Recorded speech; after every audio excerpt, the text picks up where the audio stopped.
kita lanjutkan pembahasan mengenai pinjaman yang diterima. Nah, menyambung dari soal obligasi yang sebelumnya.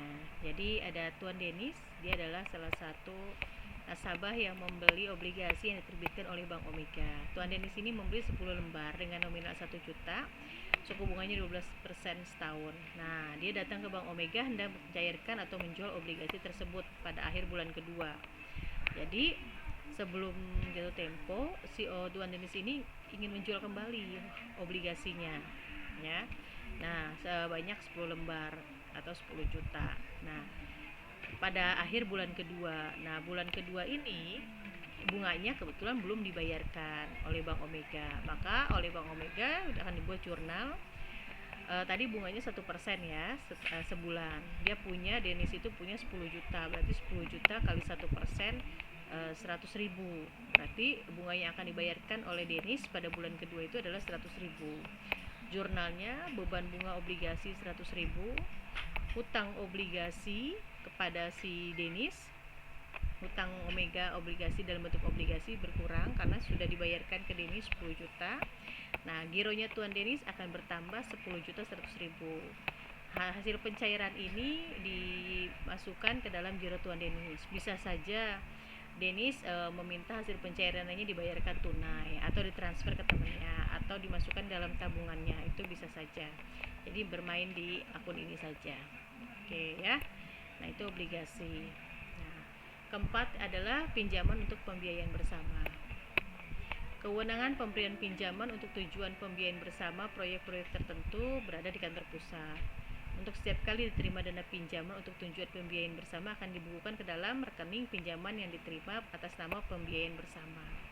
Nah, rekening ini akan tetap outstanding, yaitu akan tetap ada di sebelah pasifa atau di sisi hutang hingga proyek yang dibiayainya selesai dan pinjamannya dilunasi oleh bank. Nah, proses mekanisme pinjaman bersama itu sebagai berikut. Jadi suatu bank itu ingin melakukan sebuah proyek, tapi karena terkendala oleh dana, dia bisa meng-hire atau mengajak beberapa bank untuk melakukan pembiayaan bersama suatu proyek, ya. Nah, jadi ada bisa terdiri dari 2 bank atau lembaga keuangan atau bisa juga lebih, ya. Jadi dana sendiri, ya, menyalurkan pembiayaan bersama, lalu mendapatkan dana dan mempergunakannya. Ya. Di sini ada 2 pihak, misalnya yang sanggup menyediakan dananya 2 pihak, lalu disalurkan dengan dana sendiri juga digabung oleh bank yang akan menyelenggarakan suatu proyek. Nah, digabung untuk membiayai suatu proyek. Sebagai contoh, Bank Omega hendak membiayai sebuah proyek 300 miliar.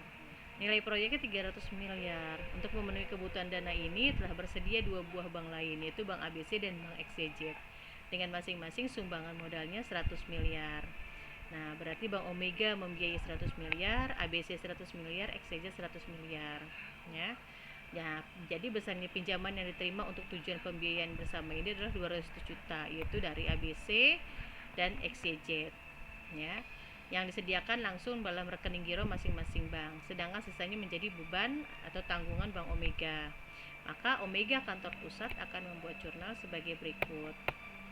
Bank lain atau giro yang ada di bank lain atau Bank ABC 100 juta, giro yang ada di Bank XYZ 100 juta bertambah. Nah, pinjaman yang diterima atas nama pembiayaan bersama, utangnya yang diterima oleh Bank Omega adalah 200 juta.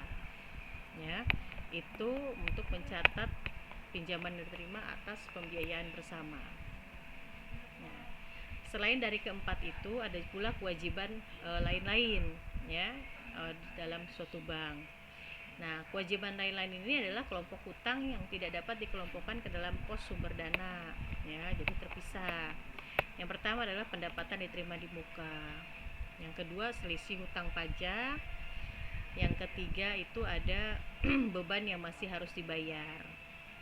Nah, ini tidak masuk ke dalam sumber dana bank, ya. Kalau tadi pinjaman dari bank lain, pinjaman dari luar negeri, obligasi maupun pembiayaan bersama itu merupakan sumber dana bagi bank. Nah, dan masuk ke dalam kelompok hutang juga. Nah, ini kelompok hutang tapi tidak dikelompokkan, tidak masuk ke dalam kelompok pos sumber dana bank, ya. Oke, akan kita bahas yang pertama adalah pendapatan yang diterima di muka.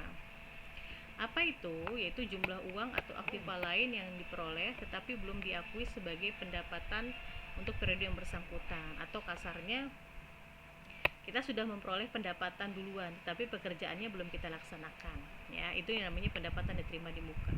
Artinya ini masuk ke dalam kelompok hutang atau kewajiban, karena kita masih memiliki kewajiban pekerjaan, ya, kepada orang lain atau pada pihak lain, yang bayarannya atau pendapatannya uang yang sudah kita terima.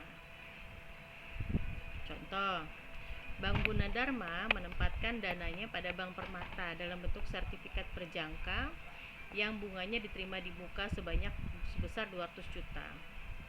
Suku bunga 14,4% setahun dengan jangka waktu 6 bulan. Pembayarannya dilakukan dengan bi liat giro BI. Jadi Bank Gunadarma ini menempatkan dananya pada Bank Permata dalam bentuk sertifikat deposito yang bukanya diterima di muka 200 juta, suku bunganya 14,4% dengan jangka waktu 6 bulan.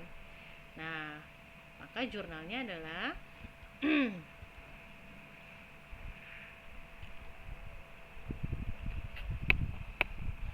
bank lain, ya, sertifikat berjangka 200 juta.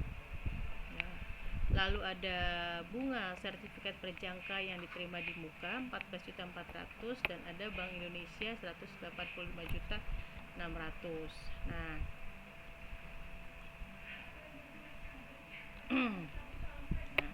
ini jurnalnya. Nah, kita akan telisik satu-satu. Di sini ada bank lain atas nama deposito berjangka atau sertifikat deposito, itu senilainya nominalnya adalah 200 juta. Lalu ada bunga sertifikat berjangka yang diterima di muka, artinya hutang, ya, di sini. Jadi bunga sertifikat ini sudah kita terima di awal, ya. Hutangnya bertambah. Nah, lalu ada Bank Indonesia 185.600.000. Karena penerimaan bunga di muka selama 6 bulan mendatang telah diterima sekarang sebanyak 14.400.000, maka setiap bulannya dialokasikan sebesar 2.400.000. Nah, jadi ini 14.400.000 ini untuk 6 bulan. Jika dibagi untuk per bulan, maka per bulannya adalah 2.400.000. Nah, berarti kalau dibayarkan setiap bulannya atau diamortisasi bunga sertifikat berjangka yang diterima di muka ini diamortisasi setiap bulannya, maka jurnalnya adalah bunga sertifikat deposito atau berjangka yang dibayar di muka 2.400.000, lalu ada pendapatan bunga sertifikat berjangka, ya. Ini adalah terusnya bunga sertifikat berjangka yang diterima di muka 2.400.000, ya. Nah, yang berikutnya adalah selisih hutang pajak. Perhitungan pajak berdasarkan laporan laba rugi yang belum dikoreksi adalah sebesar 120 miliar, 35% atau sebesar 42 miliar. Kemudian setelah adanya koreksi terhadap pos-pos pendapatan dan biaya, diketahui bahwa laba koreksi sebesar 98 miliar. Dengan demikian, hutang pajak penghasilan yang harus dikoreksi sebagai berikut. Nah, hutang pajak semuanya itu totalnya adalah 42 miliar. Nah, kita lakukan perhitungan PPh sebenarnya. Dari koreksi bahwa laba koreksi itu adalah laba yang akan dikenakan oleh pajak. Itu sebenarnya adalah 98 miliar. Nah, sementara yang belum dikoreksi ini 120 miliar. Nah, karena ini untuk peruntukannya pajak, maka akan terjadi koreksi atau laba sebenarnya berapa sih? Nah, ternyata 98 miliar. 98 miliar ini dikali 35%, ya, sama dengan 34.300.000. Nah, perhitungan awal itu adalah hutang pajak itu 42 juta, yaitu dari laporan laba yang ada di laporan laba rugi dikali 35%. Nah, setelah dikoreksi ternyata labanya cuma 98 juta. Jadi hutang pajaknya itu sebenarnya adalah 34